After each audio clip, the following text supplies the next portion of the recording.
If you've ever found yourself staring at your planner, knowing exactly what you should do, but feeling totally blocked, overwhelmed, or just not yourself, today's conversation is for you. We're talking about the power of intuitive productivity, emotional regulation, and what it really means to come home to yourself as a woman in business.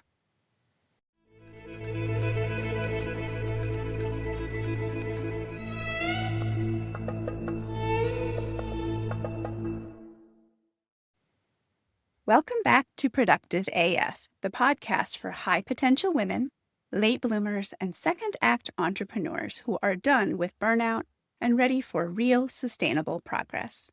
I'm your host, Jen Fast, and today we're diving deep into a topic that's close to my heart: how intuition and spiritual practices can actually fuel productivity, especially for those of us who crave more than color-coded to-do lists.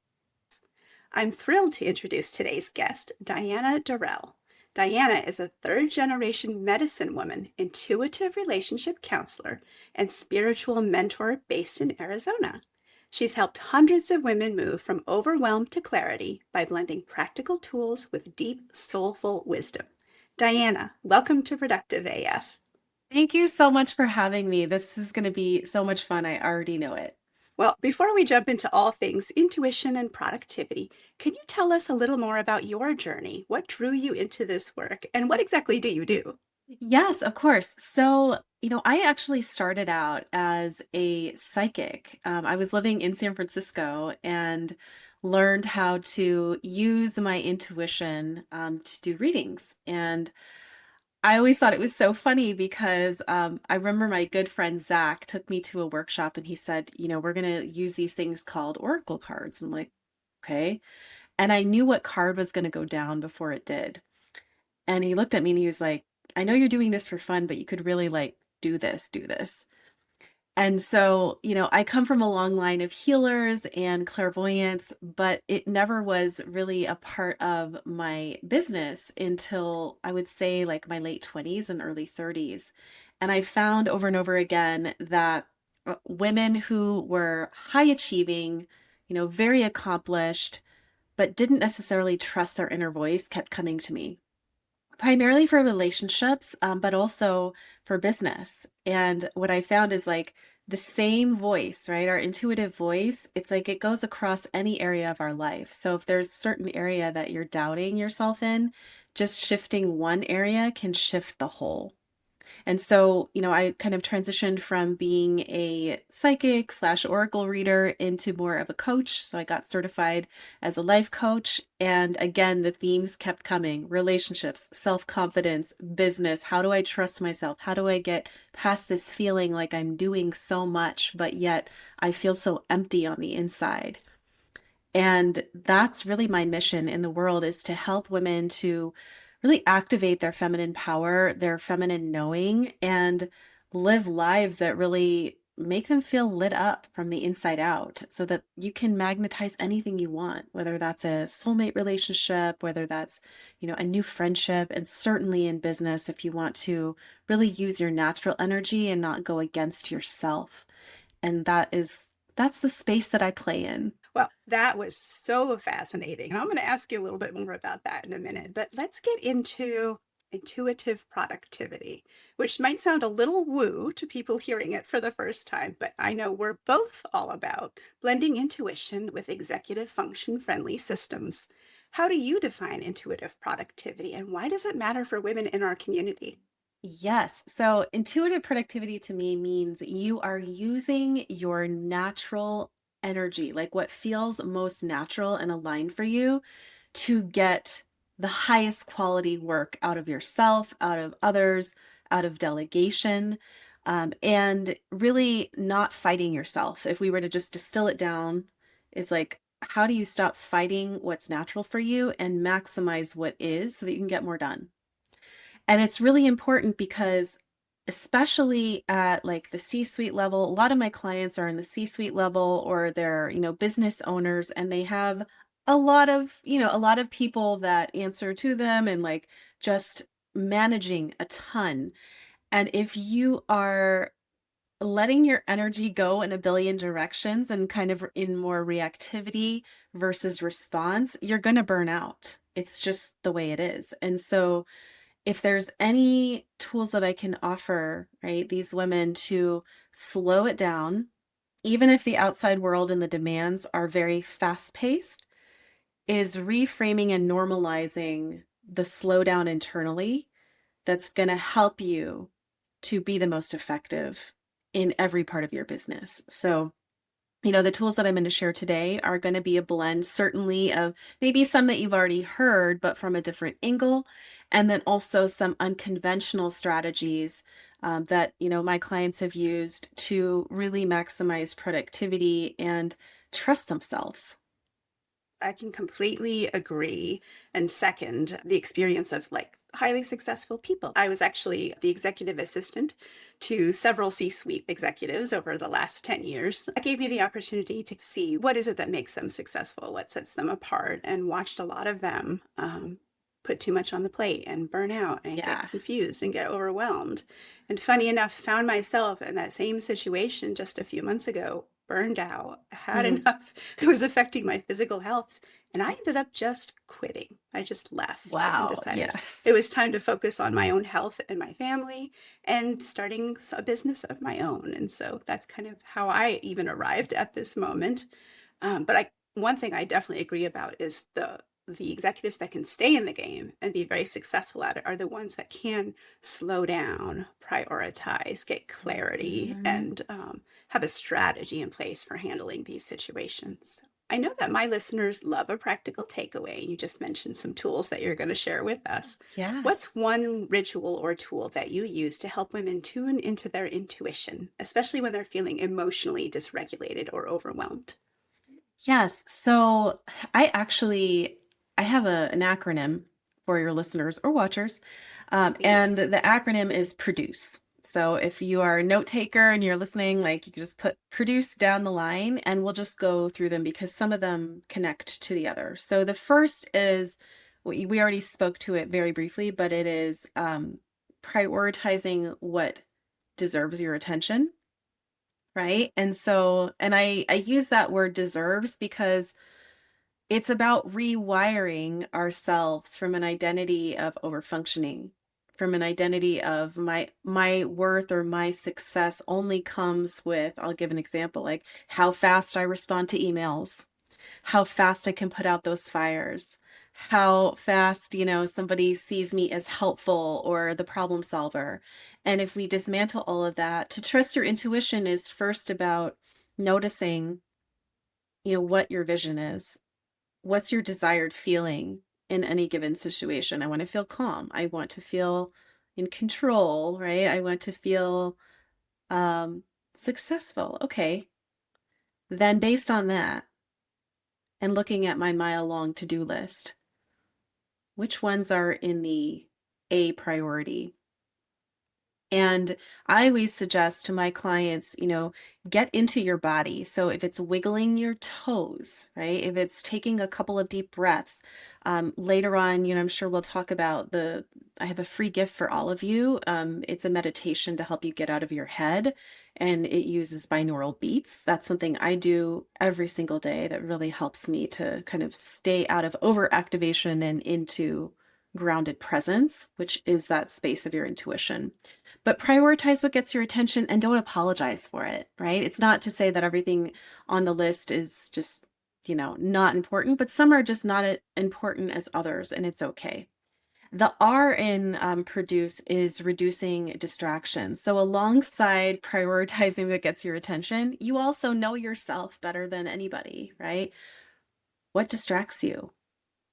For me, it's social media. I have to have social media off, right? If there's something that's like a high priority task or like requires a lot of mental focus or creativity from me, because I can't help it, right? My reptilian brain is curious. What's going on?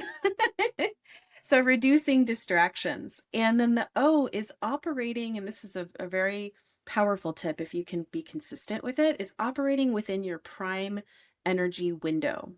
So for the first, I would say, let's say 7 days for the sake of simplicity, I'm going to invite everybody to track your energy levels. When do you feel most like creative and alive? For me, it's like mid-morning, like anywhere from, about 9 to noon, I can get so much stuff done.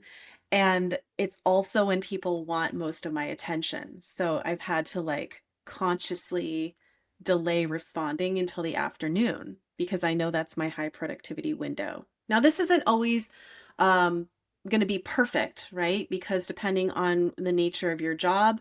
But again, it's just first just to track it. Some of my clients are night owls. So I'm like, okay, if you have a big presentation to do, logic would tell us do it in the morning, get it over with. But if you're a night owl, use that midnight window, midnight to 1 a.m., you'll probably bang it out in 10 minutes. Whereas if you tried to do it in the morning, it would take you 2 hours. So you have to know what actually is your energy. And when you can operate within that and do your highest priority tasks in that window, oof, you can get so much done with with energizing, right? Energizing yourself. So I think a lot of the reframing is a task is going to take something from me versus a task is going to energize me when I'm doing it from that intuitive productivity vibe. And then it's like, ooh, what's next? What's next? How can I batch stuff? How can I do all three of these things at the same time in a creative way? So we covered three of them, but I want to slow down, Jen, and see because there's more. No, those are wonderful so far. I'm really resonating with the O and what you said about going with your energy when it comes to productivity. I think that was my one of my major misalignments when I was still working in a corporate environment was I was on somebody else's schedule. I had to attend meetings at the Yes. time they sent the meeting request, and I had to make sure that I got up early and commuted, and there was all these constraints on my time. But now that I'm away from that, that kind of life, I can set my own schedule, and I'm finding out where my energy is leading me, just like you. I'm a morning person. I get do my best to work and have the most focused first thing in the morning before breakfast. After that, my energy kind of dips through the day, and by evening my brain is so tired that I can't do anything that requires focus. But what I am in the evening is really creative. I like to work in Mm. Canva and design things and think about colors and stuff. So that definitely resonates for me. I can't wait to hear the last few. Yes, I love that you know that about yourself. And actually, before I go to the next ones, for people that are in more traditional jobs, right, where you just described, where like maybe you are at the mercy of your boss or you are at the mercy of something that's set up, then it's going to be really important to like front load your day before you get to work with things, right, that feed you and nourish your soul. So things like meditation or going for a walk or exercising, right? Before the world gets to you, treat yourself as that priority. And that sends a signal to, and this is a bit woo, but sends a signal to the universe, wow, like she is an important person, right? She's taking care of herself. And you may find, I've had this happen with clients, they're like, that meeting got rescheduled like permanently. Or, it's like, it's bumped off my list forever. They hired somebody else and, put me more in my genius zone. And that kind of stuff is the magical effect, I will say, of treating yourself like the priority that you are. So, moving into the D is dialing into your intuitive voice. Everybody has one. It's not this airy fairy thing that's reserved for the professional psychics only. And one thing you can do is ask yourself this question: what is this moment for? I still ask myself this when I am in a frenetic zone where my ADHD, right, is trying to focus on four things at once and like not getting anywhere. It's like, okay, what is this moment for? And it might be something so simple. It'll say, make that call, go eat, get off Facebook, right? Let that person know you're teaching this. It's so precise. And that our brain loves to answer questions. So if you can ask it a question, you will get an answer. And the more you ask it, the more that you are in tune with your intuition and you can stop putting focus on things that just are distractions in the moment. So it all ties, these tips all tie in together. So think about how different your day is going to feel when you've identified what your prime energy is. You're doing what lights you up, and maybe the tasks that are even boring, but that are necessary to furthering your vision in that window. And if you get stuck or you get distracted, you can ask yourself that question: what is this moment for? And then it reorients you immediately, and then you can keep going. So the U is understanding the payoff. How does doing XYZ task support, right? Again, your bigger vision, your bigger why. And if you don't know what that is, then go back to the beginning and get clear on that first, right? Because then without that, you are going to be in reaction to what everybody wants from you. The world is greedy, let's face it. People want something from you all the time, and it's our job, right, to really teach people how to treat us and how to honor our time, because we are. And then the C in produce is calendar some creative play. Jen and I were talking about how, we both have like had a little bit more fun with our families, and just a little bit of spontaneous just play is really, really exceptional for being productive, right? Not everything has to have an ROI. And that is one of the biggest lessons I had to learn, right? Moving from a traditional job into my own business is, gosh, fun? Like, what's that? Like, I mean, everything's fun when you're doing your own thing, but even that, it's like you do need some conscious boundaries so that you are feeding your personal life and your personal hobbies. And that actually makes you more magnetic and helps you get more done. So calendar in some silly fun time that has, no productivity attached to it. And then the last one, you guys, the E, is elevating your environment. Now, we could do a whole other show just on this topic alone, but bringing in the spirituality piece of this, I love enhancing my home office with different things to help me, right, set intentions and stay productive. A few of my favorites is an essential oil diffuser. And if you struggle with focus, let's say in the morning, the scent of orange is really powerful. So any kind of citrus or orange blend would be really good to have in your space. It literally wakes your brain up and it gives that fresh energy if you've been stagnant on a project and you need it. Like, I know nowadays they even sell those roll-on like essential oil things that you can put and you can smell it and like, okay, let me look at this from a different angle. So that's something I do. The other thing is working with crystals. So if you just want something really easy that you don't have to manage a lot, I love selenite. So it's like this milky white stone. You can find it at any metaphysical store. It's not always in this shape. It can be any size, right? Have them in different shapes. But holding this is one of the only crystals on Earth that doesn't need to be cleared. So it actually is self-clearing. And if you have other crystals or jewelry that you wear often, putting it next to the selenite for like 24 hours will automatically clear whatever it touches. So I have two by my workstation, right? Along with an EMF reducing pad underneath my monitor. So these are just really practical, but also spiritual tools that you can use to enhance your space, that will kind of combat a lot of that frenetic energy that's in our everyday world, let's face it. So there you have it. Produce, prioritize what gets your attention, reduce distractions, operate from your prime energy window, dial into the moment, right? What is this moment for? Understand the payoff. Why are you doing what you do? Calendar some creative play, and then finally energize your environment. Wow, you just completely lit up my brain, and I'm so glad that I'm recording this because now I can play it back, hit pause, and take some notes of some of the things that you said. I got I got most excited about a couple of those really resonated, especially when I was working supporting executives and busy people, and some of the ways that I helped them kind of set themselves up for success. did include kind of setting up their environment to be optimal.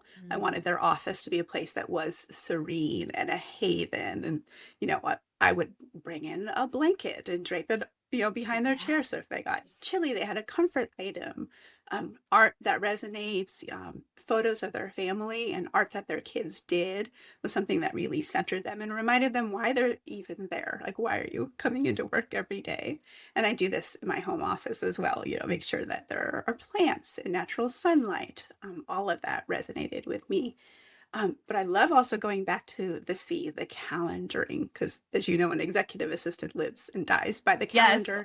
And now that I'm not one, I am one for myself, and that my calendar is blocked out with some fun time, but also self-care time. Like, when do I plan on eating throughout the day? It's actually in my calendar, so it reminds me to eat because my ADHD brain, when I focus in on something, I will exclude all else, including hunger cues and needing Me to use the too. bathroom or any of that. And then I schedule in workout times and a break in the middle of the day to go for a walk outside in the sunshine. Yes. So So don't good. forget to calendar that time in as well. And speaking of calendars and juggling, so many of us are juggling business and family and a million transitions throughout the day. What are the most common challenges you see among women who feel stuck or off, and how do you help them get back to center? Yeah. So I would say one of the big things that I see a lot is just plain overcommitment and examining where that's coming from, right? So what happens? Like we'll have the dialogue, well, what happens if you say no? And oftentimes they're like, "What? I can say no?" I'm like, "Just stay with me for a second." And they're like, "Oh, like, I can miss out on this opportunity or so and so might get mad." And all of a sudden I'm talking to like more of the inner child versus the like buttoned up, in control, have it all together CEO.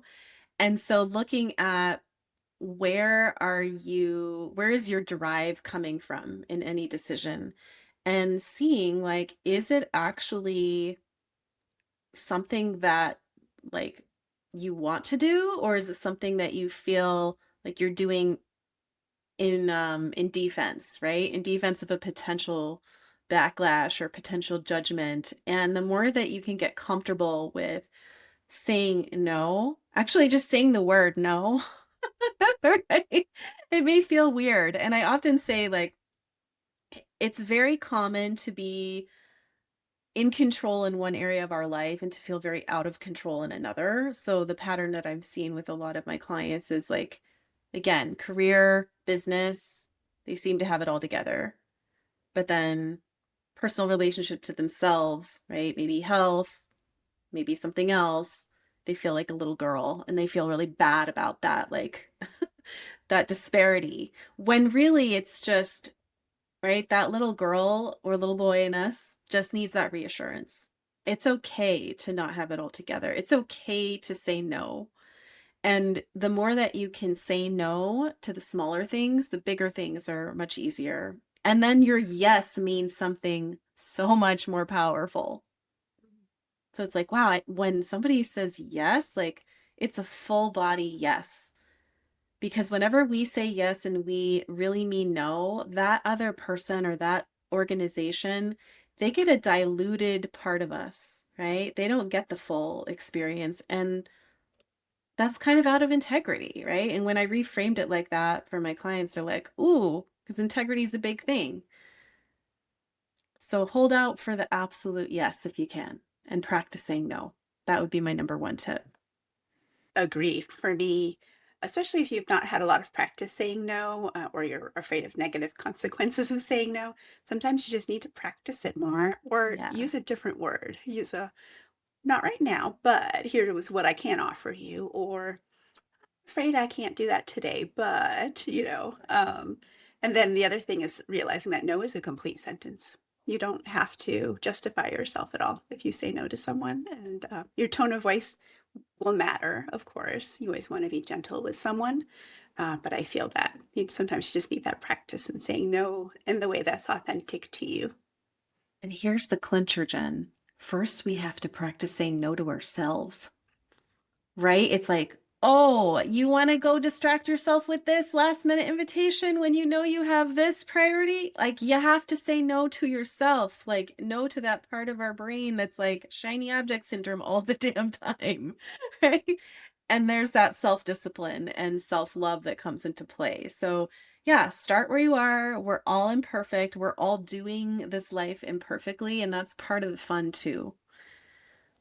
It is, yes. And one thing that helps me with saying no, especially to myself, is by saying no to this, what am I saying yes to? What Exactly. opportunity am I giving myself? Is it free time? Is it the ability to say yes to something else?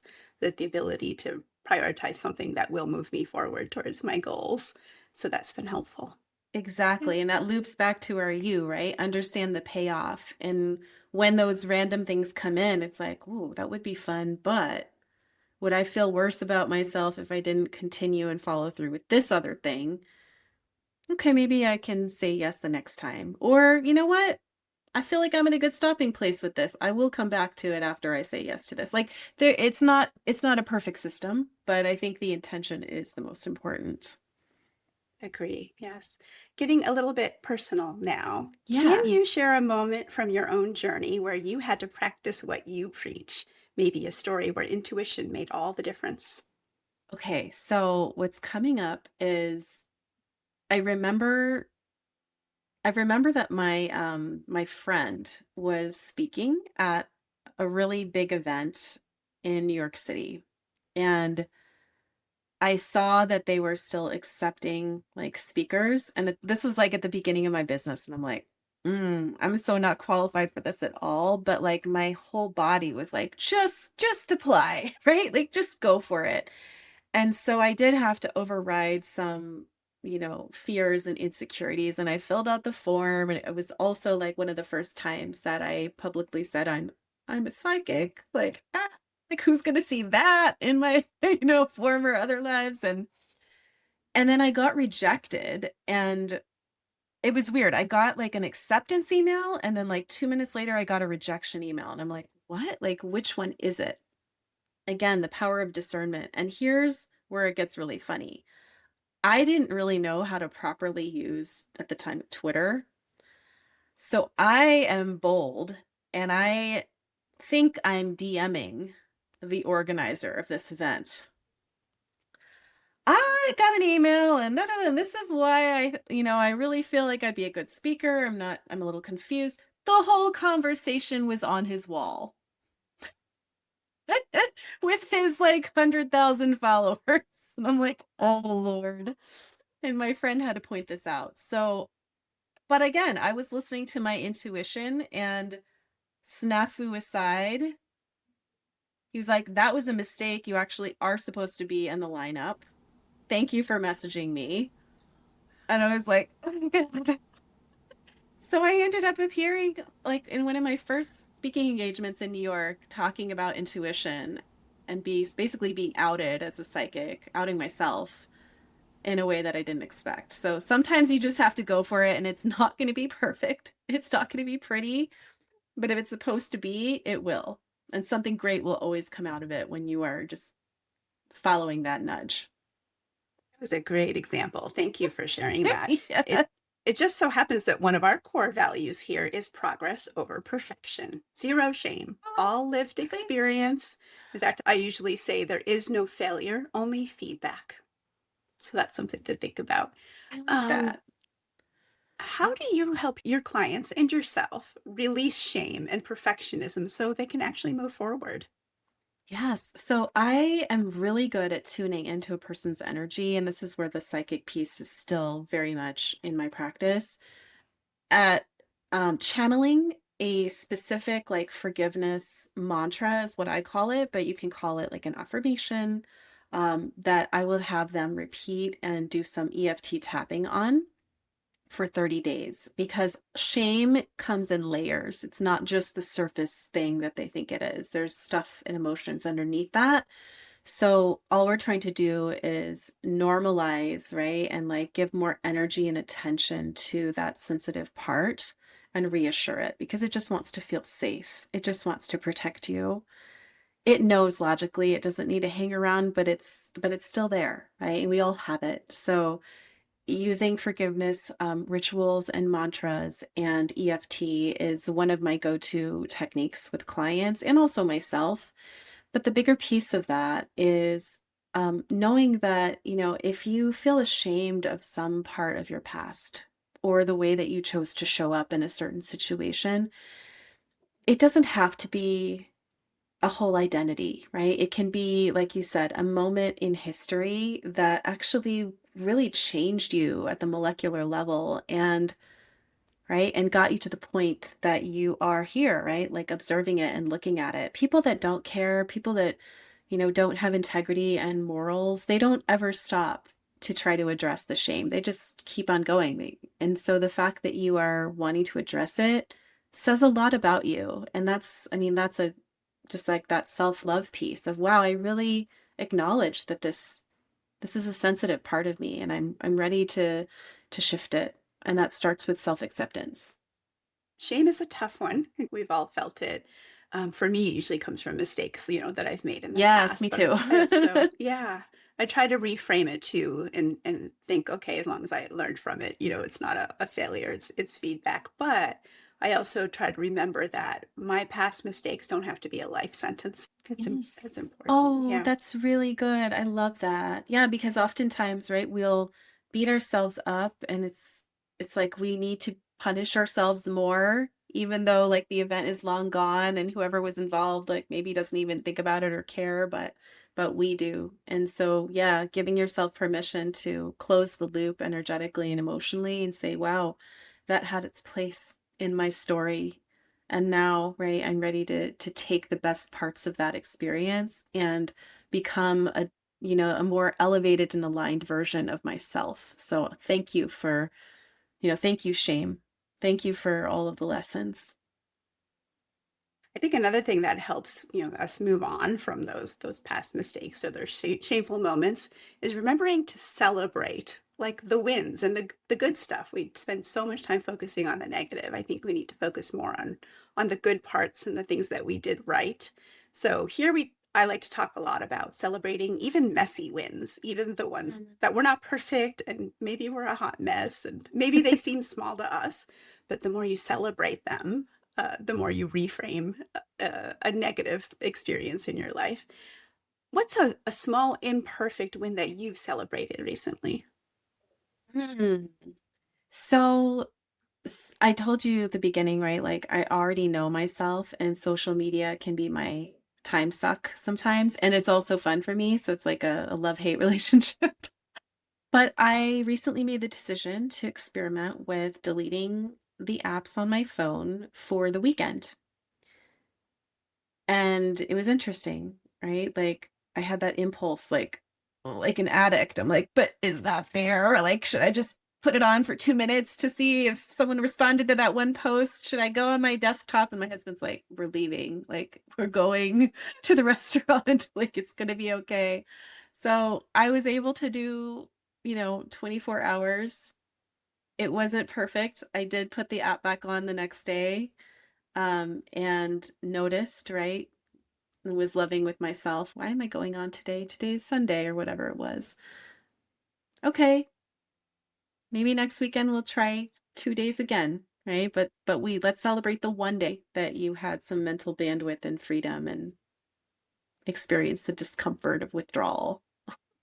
It is worth celebrating. I'd like to shift our focus a little bit towards community, culture, and legacy. You come from a long line of healers and you've built your own community with the Goddess Circle Collective. How do Yes. culture, community, and generational wisdom show up in your work, and why do they matter for women in business? Such a great question. The women in my Goddess Circle Collective are from many different generations and also different backgrounds. So, one of the big focuses of my work is celebrating goddesses in history, right, from different backgrounds. So, like some months, right, we will look at like a Roman goddess, and other months we'll look at an African goddess, and extracting like how can we embody that energy in modern day life as women that are very, very busy.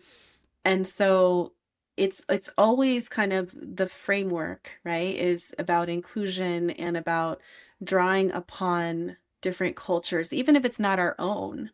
And so how can we bring, right, the parts of our lineage? We talk a lot about healing our lineage and also celebrating the gifts of our lineage. So my background is Colombian and Venezuelan, very rich in tradition.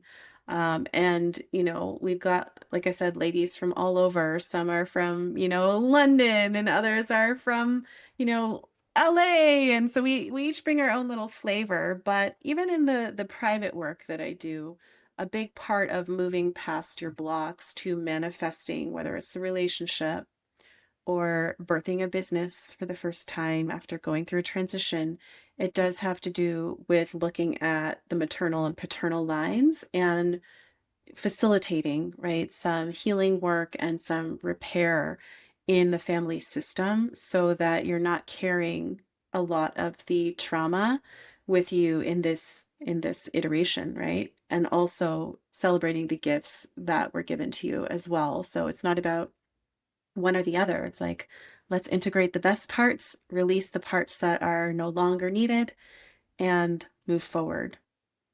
I love that you're building your own community and making it a place where you welcome other women into it. That's so Yes. cool. For other listeners who are craving a deeper connection but aren't sure where to start, what's one step they can take this week? Yeah. So deeper connection, are we talking about with themselves or I think it can at mean both, large or or with other people or with themselves. Yeah.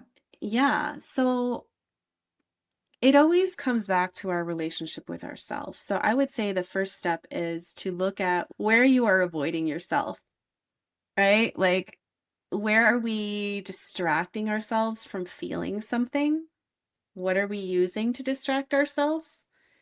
And that is going to give you some clues as to how you can love yourself deeper and connect with yourself deeper, which in turn is going to make you feel safer to, right, to be bold and to maybe initiate conversations in spaces where you ordinarily would pull back or expect somebody to like say hi to you. Like I'm thinking like networking events or even online spaces where you're like maybe you've been lurking and you're like, but I really want to get to know these women. You've got to let people know that you're there. And so I think being seen and being visible is something that we're all, right, works in progress, but it starts with feeling safe within your own body. So looking at the distractions first, making one micro adjustment there, and then taking one bold action when you're guided or inspired to get curious about another woman or another, organization or whatever it is. Advice. So, are you ready for some rapid fire questions? Yeah, let's do it. Okay. What's your favorite way to reset when you're feeling overwhelmed? Smells, essential oils, make some gluten-free pumpkin pancakes, light a candle. That's a good one. What's one myth about intuition you'd love to bust right now? That it always has to feel good. Mm. Sometimes our intuition gives us messages we don't want to hear. But the difference between, and we could do another show on this, like the difference between your fear voice and your intuitive voice. The intuitive voice may deliver, right, guidance that you know deep down, but you're not ready to accept. But the voice will always feel neutral. Whereas our fear voice will be the spiky, like, oh my God, I should do this. And then, like, 2 seconds later, it's like, but I don't know. And it's like, it's very dependent on our moods. Whereas our intuition is like this, even if the news is uncomfortable. I'm going to start paying closer to it, attention to my inner voices now. Thank you. If you could give your younger self one piece of wisdom about self trust or reinvention, what would it be? Oh my gosh, that's a great question. The first thing that comes is wear bright colors. Who cares? Wear brighter colors, wear what you think, makes you feel really good, even if it's a little weird. And there's just one more. My favorite question that I ask all of my guests. If our listeners walked away with only one message from this conversation, what do you hope that is? Trust yourself, love yourself. Everything else follows that. Very profound. Diana, thank you so much for sharing your wisdom, your story, and your tools with us today. For My anyone who pleasure. wants to connect with you or dive deeper, where's the best place to find you online? Yeah, so grab your free meditation. You can get it right on my website. Go to thedancinggoddess.com. It's right there. And Jen will put it in the show notes, and that will start your journey. And, you are welcome to also reach out to me on social. And I would love to get to know you better and connect. Thank you. We'll, of course, link all of Diana's resources in the show notes, including her Goddess Circle Collective and her signature meditation. If you found value in this conversation, please share it with a friend, leave a 5-star review, or let us know your biggest takeaway on any of the socials or in the comments on Substack.